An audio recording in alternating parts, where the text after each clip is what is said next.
काय ऐकली कधी तुम्ही ही कथा सात बेटांची? ह्या भूमीला साथ लाभली दर्याच्या लाटांची.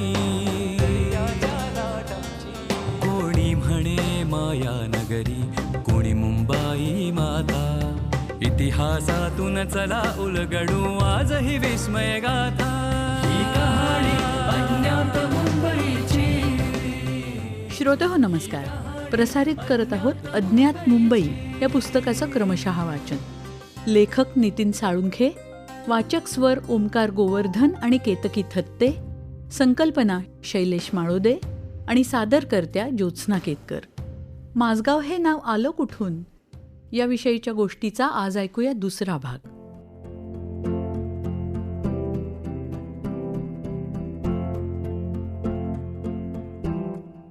माझगावच्या इतिहासाची थोडक्यात उजळणी केल्यावर आपण आता या बेटाला माझगाव हे नाव कसं मिळालं असावं याचा विचार करू. सुरुवात करताना प्रचलित व्युत्पत्तीपासून करू. माझगाव या नावाच्या दोन व्युत्पत्ती प्रचलित आहेत. पहिली म्हणजे इथे मिळणाऱ्या विपुल माशांमुळे या बेटाला मत्स्यग्राम म्हणत आणि या मत्स्यग्राम शब्दाचा अपभ्रंश होत होत पुढे मच्छग्राम, मासेगाव आणि शेवटी माझगाव असं नाव रूढ झालं. ही दुसरी व्युत्पत्ती सांगितली जाते ती म्हणजे माझं गाव या शब्दप्रयोगापासून या बेटाला माझगाव हे नाव पडलं.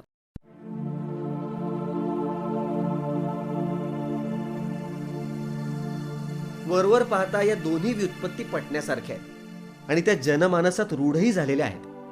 मात्र थोडा अधिक विचार केला असता त्या तेवढ्याशा चपखल बसत नाहीत असं लक्षात येतं. आता मला असं का वाटतं त्यामागे कारणही आहेत.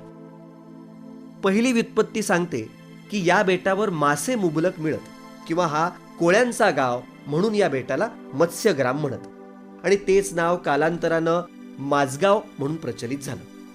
ही व्युत्पत्ती नीट विचार केला तर पटण्यासारखी नाही. हो, कारण मुंबईच्या सर्वच बेटांवर मूळ वस्ती कोळ्यांची होती आणि मुख्य धंदा मासेमारीचाच होता.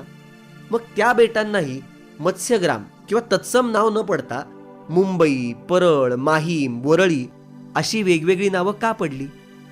ह्याचं उत्तर ही प्रचलित व्युत्पत्ती देत नाही. ही व्युत्पत्ती न पटण्याचं दुसरं कारण म्हणजे कोणत्याही ठिकाणाला नाव कशावरूनही प्राप्त होवो ते असतं तिथल्या रहिवाशांच्या किंवा तिथल्या राज्यकर्त्यांच्या भाषेतलं किंवा बोलीतलं. अगदी बरोबर. मग ते त्या ठिकाणच्या एखाद्या वैशिष्ट्यावरून पडलेलं असो किंवा आणखी कशावरूनही. मत्स्यग्राम हा शब्द संस्कृत. माझगावातली मूळ वस्ती जर कोळ्यांची असेल आणि ती होतीच तर ते संस्कृत कसं बोलतील हा प्रश्न पडतो. प्रत्येक ठिकाणच्या कोळ्यांची स्वतःची अशी बोली आहे. आजही ती बोली बोलली जाते.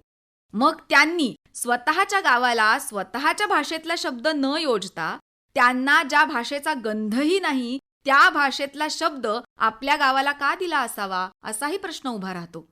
बरं, अन्य कुणी या बेटाला मत्स्यग्राम असा शब्द दिला असं गृहीत धरलं तर मग कुणी आणि केव्हा असे प्रश्न निर्माण होतात. संस्कृत ही शिक्षितांची भाषा आणि ज्ञात इतिहासानुसार 13व्या शतकात जे शिक्षित राजा बिंबासोबत मुंबई माहीमला आले त्यांची वस्ती मुख्यत्वे माहीम आणि परळ बेटांवर होती. राजा बिंबाची कथा सांगणाऱ्या महिकावतीची बखर या पुस्तकात परळचा उल्लेख आहे, भायखळ्याचा आहे, वाळकेश्वरचा आहे, साष्टीतल्या वांद्र्याचा आहे, जुहू वेसाव्याचा आहे, मात्र माझगावचा नाही. या बखरीत मुंबई, ठाणे, महाराष्ट्र आणि महाराष्ट्राबाहेरच्या एकूण 396 गावांची नावं दिली आहेत.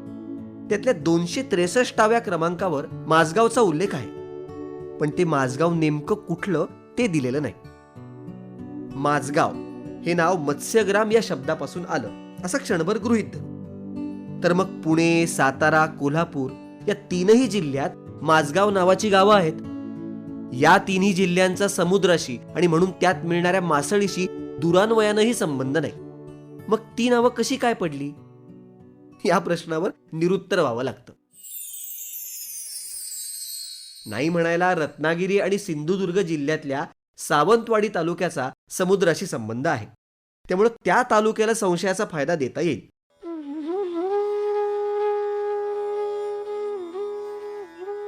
माझगाव या शब्दाबद्दल दुसरी व्युत्पत्ती समोर येते, ती माझं गाव या शब्दाची.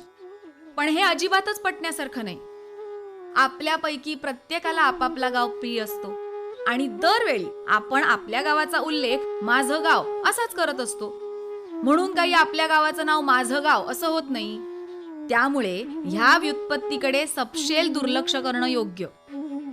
माझगाव हे नक्कीच मत्स्यग्राम किंवा माझा गाव या शब्दांवरून आलेलं नाही. त्यामुळे मुंबईतल्या माझगावचं माझगाव हे नाव कसं प्राप्त झालं असेल याचा शोध घेताना त्यामागे काहीतरी वेगळी गोष्ट किंवा गोष्टी कारणीभूत असाव्यात याबद्दल खात्री पटत जाते. मुंबईच्या इतिहासावर लिहिल्या गेलेल्या पुस्तकातून माझगावचा उल्लेख यायला सुरुवात होते ती मुंबईवर पोर्तुगीज अंमल सुरू झाला त्या काळापासून. म्हणजे सन 1534 पासून मुंबईच्या इतिहासात माझगाव ठळकपणे येत जातं. या बहुतेक सगळ्याच पुस्तकांचं लेखन स्वातंत्र्यपूर्व काळात झालेलं आहे, त्यामुळे ते अर्थातच इंग्रजी भाषेतली आहेत. त्यापैकी एखाद दुसऱ्या पुस्तकाचा अपवाद वगळता इतर सगळ्या पुस्तकातून माझगाव या शब्दाचं स्पेलिंग MAZAGON असं केलं गेलेलं आहे. त्याचा मराठी उच्चार माझा गॉन, माझा गोन, माझगोन असे होऊ शकतात. आता ही पुस्तकं वाचताना त्यात आलेल्या माझगावच्या स्पेलिंगकडे सुरुवातीला काही लक्ष जात नाही.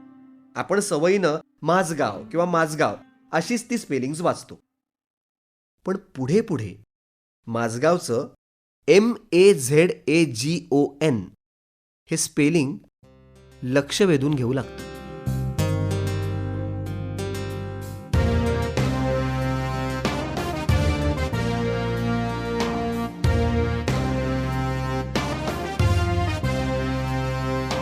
काय ऐकली कधी तुम्ही ही कथा सात बेट. माझगाव हे नाव आलं कुठून याविषयीच्या गोष्टीचा आज आपण ऐकत होतो दुसरा भाग. उद्या ऐकूया या गोष्टीचा पुढचा भाग. अज्ञात मुंबई. लेखक नितीन साळुंखे. वाचक ओमकार गोवर्धन आणि केतकी थत्ते. शीर्षक गीत समीर सामंत. शीर्षक गीताचं संगीत सुखदा दापके. गायक मंदार पिलवलकर. ध्वनी प्रभाव परीक्षित भातखंडे. निर्मिती सहाय्य रोहिणी पाटील आणि क्षितिजा सहकारी. संकल्पना शैलेश माळोदे आणि सादरकर्त्या ज्योत्स्ना केतकर. बेट गाव अन नगर शहर ते महानगर बनताना कधी कुणी यन कधी कुणी कसे कष्टले ही मुंबई घडताना. चला पाहूया काही खुणाच्या कथा सांगतील आता. इतिहासातून चला उलगडू आजही विस्मय गाथा.